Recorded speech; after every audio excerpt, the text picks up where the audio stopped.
गीता में श्री कृष्ण ने कहा है, जो लोग तुम्हारी बुराई करते हैं करेंगे, चाहे तुम अच्छा करो या बुरा।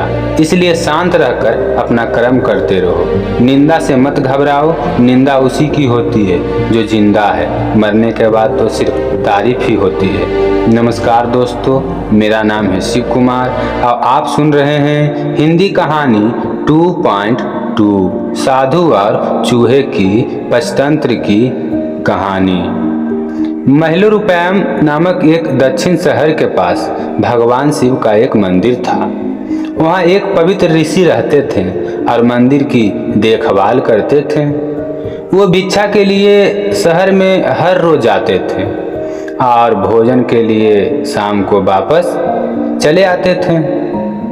वो अपनी आवश्यकता से अधिक एकत्र कर लेते थे ताकि और बाकी का बर्तन में डालकर गरीबों में मजदूरों में बांट सके, जो बदले में मंदिर की सफाई करते थे और उसे सजावट का काम किया करते थे। उसी आश्रम में एक चूहा भी अपने बील में रहता था और हर रोज कटोरे में से कुछ न कुछ भोजन वह चुरा कर ले आता था। जब साधु को एहसास हुआ कि एक चूहा भोजन चोरी करता है तो उन्होंने इसे रोकने के लिए सभी तरह की प्रयास की, कोशिशें की। कटोरों को काफ़ी ऊंचाई पर रखा ताकि चूहा वहां तक ना पहुंच सके और यहाँ तक कि एक छड़ी के साथ चूहे को मार भगाने की भी कोशिश की, लेकिन चूहा किसी भी तरह कटोरे तक पहुंचने का रास्ता ढूंढ ही लेता है और कुछ भोजन चुरा लेता था। एक दिन एक भिक्षुक मंदिर की यात्रा करने के लिए आए थे, लेकिन साधु का ध्यान तो चूहे को डंडे से मारने में था और वो भिक्षुक से मिल भी नहीं पाए।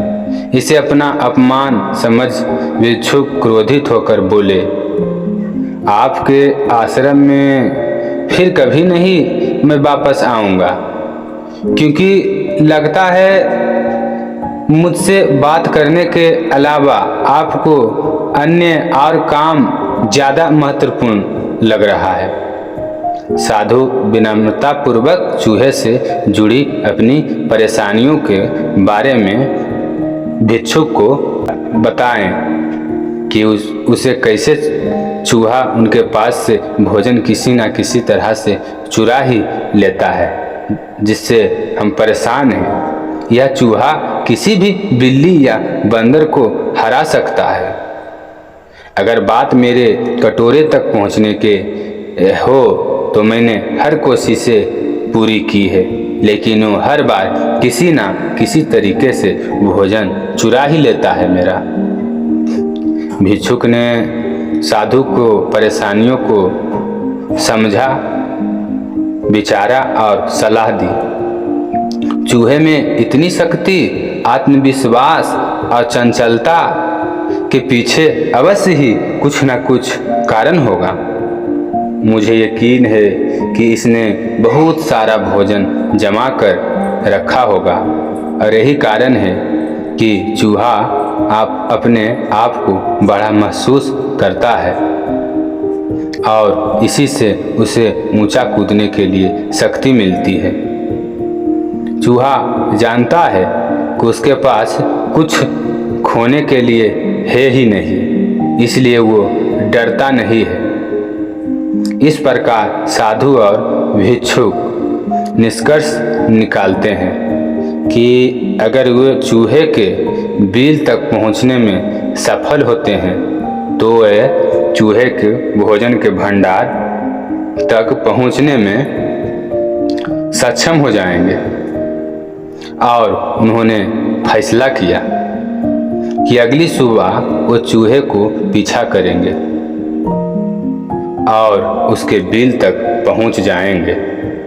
अगली सुबह वो चूहे का पीछा करते हैं और उसके बिल के प्रवेश द्वार तक पहुंच ही जाते हैं। जब वो खुदाई शुरू करते हैं तो देखते हैं कि चूहे ने अनाज का एक बड़ा सा विशाल भंडार बना रखा है। फौरन ही साधु ने सारा चुराया गया भोजन एकत्र करके तुरंत मंदिर में लिवा ले जाते हैं। वापस आने पर अपना सारा अनाज गायब देख चूहा बहुत दुखी हुआ और उसे इस बात से गहरा झटका लगा और उसने सारा आत्मविश्वास खो दिया। अब चूहे के पास भोजन का भंडार नहीं था, फिर भी उसने फैसला किया कि वो फिर से रात को कटोरे से भोजन चुराएगा। लेकिन जब उसने कटोरे तक पहुंचने की कोशिश की तब वहाँ भड़ा से नीचे गिर गया और उसे यह एहसास हुआ कि अब ना तो उसके पास शक्ति है और ना ही आत्मविश्वास। उसी समय साधु ने भी छड़ी से इस पर हमला किया। किसी तरह चूहे ने अपनी जान बचाई और भागने में कामयाब रहा और फिर वापस मंदिर कभी नहीं आया। दोस्तों, यदि हमारे पास भी संसाधनों की कमी ना हो तो हम भी अद्भुत शक्तियाँ और आत्मविश्वास की कमी कभी नहीं आ सकती है। दोस्तों, आज की कहानी यहीं तक। कल मिलते हैं एक और हिंदी नई कहानी के साथ। जब तक हमारे चैनल को सब्सक्राइब कर लाइक करें और अपने दोस्तों और सहपाठियों में शेयर करें। Thank you.